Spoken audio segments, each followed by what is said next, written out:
You're watching Newsday TV. Thanks for joining us. I'm Ken Bufa. As the government shutdown continues, money is expected to run out for the SNAP program this weekend. That means millions of people depend on SNAP to be food on the table, and they won't have it. Today, Governor Kathy Hochul announced $30 million in emergency food assistance funding. She says it'll help supply 16 million meals. We have over 3 million New Yorkers who could go hungry during the month of Thanksgiving. It'll help keep food pantries stocked and little kids' tummies fed. And that's in addition to the $11 million I announced on Friday. Now, Governor Hochul says this would be the first time in our nation's history food assistance has stopped during a government shutdown. And two teenage sisters from Bayshore are facing gang assault charges for allegedly stabbing a 21-year-old man in Mastic. Police say the victim was attacked during an altercation with the teens just after 10 o'clock Saturday night on Dana Avenue. Yesterday, cops arrested 18-year-old Diamond King and 19-year-old Maya King Harrison. The victim's family tells Newsday he's in a medically induced coma. Detectives are asking anyone with info to call the 7th Squad at 631-852-8752. And police arrested 59-year-old Patrick Thompson of Levittown after they say he fatally struck a motorcyclist with his car in North Belmore. Officers say after Thompson hit 63-year-old Daniel Bliss of North Belmore, Thompson got out of his car and ran away. A police dog eventually tracked him down. He's facing multiple charges, including manslaughter and driving while intoxicated. And tomorrow, the West Hampton Beach School District will ask residents to vote on two bond propositions worth $30 million. The money would be used for things like renovating tennis courts and adding air conditioning to schools. Now, if approved, the average homeowner would pay around $165 more a year in property taxes. And if you're an Everybody Loves Raymond fan, you'll probably love this. Tomorrow, the Long Island Music and Entertainment Hall of Fame in Stony Brook will open its new exclusive exhibit, Everybody Loves Raymond, celebrating 30 years. Visitors will see different sets from the show, including the living room and the kitchen. According to the storyline, Everyone Loves Raymond took place in Lynbrook. It ran from 1996 to 2005. All right, let's take a quick look at tomorrow's weather, shall we? It's going to be in the 50s with clouds overhead. Of course, that fall weather is upon us, and we'll have that 7-day forecast for you later in the broadcast. You can see how chilly it will be throughout the week.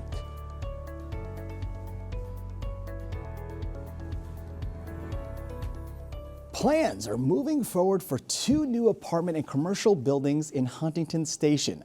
They will be built steps away from the train station on Depot Road, replacing this mini golf course and arcade building.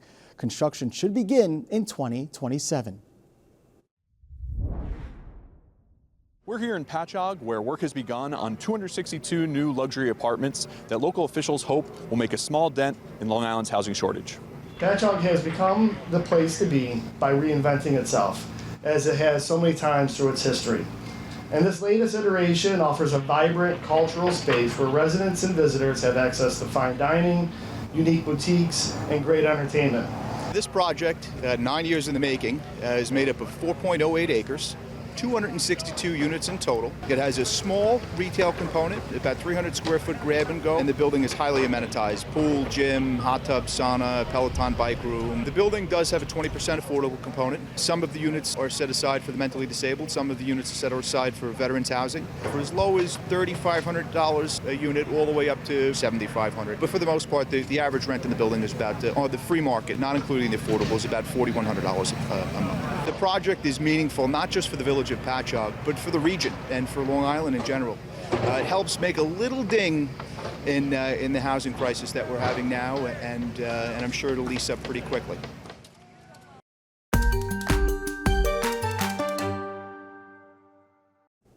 Only in Newsday, it's been 2 months since the state enacted its cell phone ban in schools.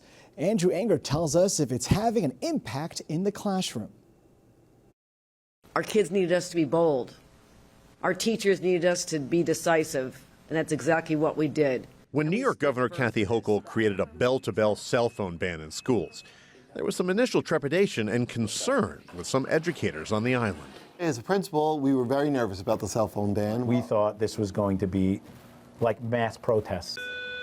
But just a few months into the new no-phone policy, some school districts that Newsday have spoken to are seeing positive changes in the classroom. It's been wonderful. It's wonderful for schools. The kids are focused. The students are paying attention in class. The teachers love it. The teachers love the fact that they have the students' attention. The state allowed each district to choose how it would implement the new ban. Some chose lockable pouches for devices. Others just require the phones to be put away, or they would be confiscated and locked up until dismissal. We thought we'd be collecting, 100 phones a day. On average, we collect about 8 phones a day, and we have almost 1,100 kids in the school. I didn't like the idea of not having my phone with me at all times. Valley Stream 9th grader Sierra Beltry says she was nervous about the ban, but now has gotten used to not having her phone in her hand all the time.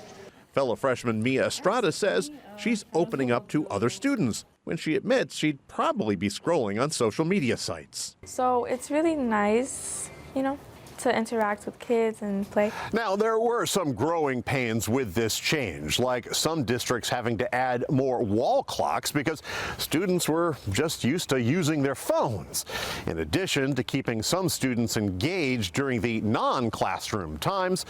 But most districts say they found creative solutions.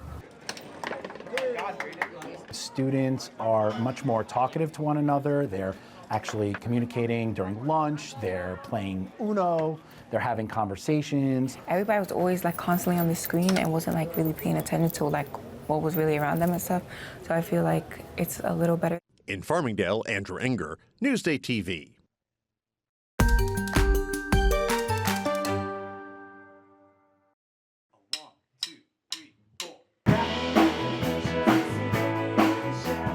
Huntington band Andrew Weiss and Friends has been making music together for more than a decade.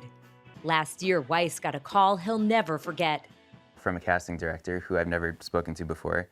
She said that a musician friend, a mutual friend of ours, recommended us for a movie, and it turned out to be the Bruce Springsteen movie. The Bruce Springsteen biopic, Deliver Me From Nowhere, out in theaters now. Bruce is the reason that I play guitar, so when Andrew called me and told me the news about being in the movie, it was just a dream come true. But before it was official, Springsteen himself had to sign off on the casting. We sent him a video of us performing. We got word back a couple days later. He loved the way we sounded, he loved our whole vibe, and it was exciting to hear that he was the one watching us and he approved us. The band only had 5 days to learn 4 songs, 3 that were written just for the movie, and then 1 day to get it perfect on set. Once we walked in, there was this feeling of we're ready, because we put the pressure on ourselves. They played the part of a different band that the real Bruce Springsteen saw in Texas back in the 80s. It was a huge county fair scene with pies and yaks and barns set up to make it look exactly like 1982, and it was really cool to see all that. They never got to meet the boss himself, but watched actor Jeremy Allen White portray him on set. Each of us had our instruments and our names in the credits, and that was just a thrill to see, too. That really was the oh my God moment because it felt like a reward for the years of work we put in. So could you guys play any of the Bruce songs from the movie? Yeah, I think we could pull something together. Yeah. All right, let's do it, right? Atlantic City? Sure. All right. 1, 2. Well, they blew up the chicken man in Philly last night. In Huntington, Jill Wagner for Newsday TV.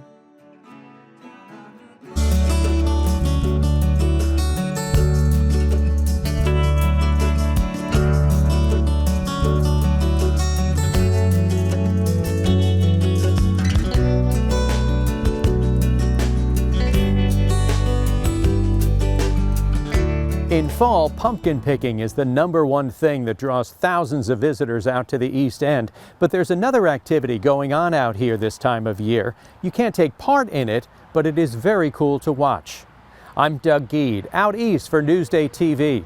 Let's show you how they harvest grapes at area vineyards.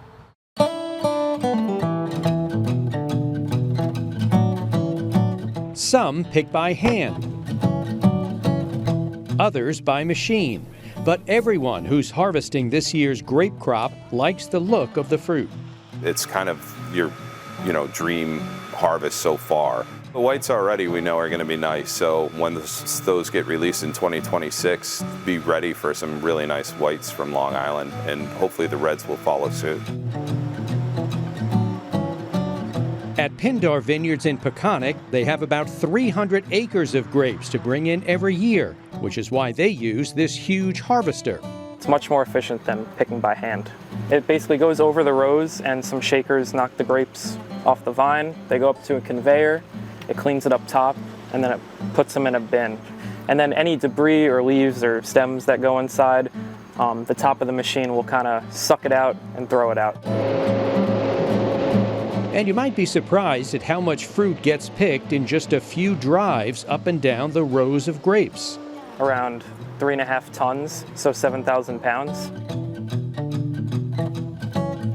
Not far away at Sparkling Point, they hand-pick all their grapes. It's a slower process, but one that can be gentler on the fruit. After they're picked, they're brought to what's called the crush pad, where the fruit is poured into a machine known appropriately enough as a crusher.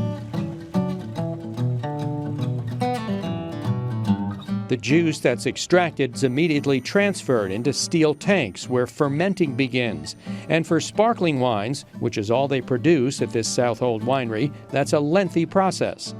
Our wines age for at least 1.5 years inside of the bottle, and some of our wines age for up to 8 years inside of the bottle. So our fastest turnaround for a bottle of wine from the day that we pick the grapes until we're selling it is north of 2 years. But this part of the winemaking process is the most visual.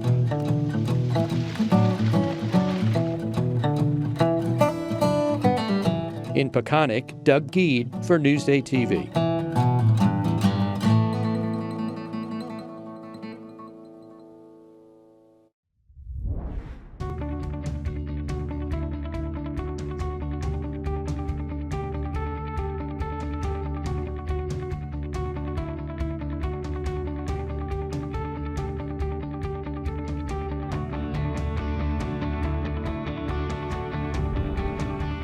All right, let's take a closer look at your 7-day forecast, which we will see Halloween in view. Of course, that is this Friday. And as you can see, look at that. Thursday, we have a thunderstorm, but Friday, for now, looks dry. You'll see we'll be in the 50s and the 60s pretty much all week. Rain Thursday and Monday, but for now, let's hold off and make sure Halloween stays dry. A lot of kids will be happy about that. Long Island weather is brought to you by PTRC. The most dangerous areas to walk or cycle on Long Island are clustered in one village, resulting in multiple injuries and deaths. Newsday investigates what is being done. Dangerous roads, pedestrian danger. Now available at newsday.com/dangerous roads. For more on the stories you've seen here today, head over to newsday.com. Click Get More below the Newsday TV video box. I'm Ken Bufa. More news coming up.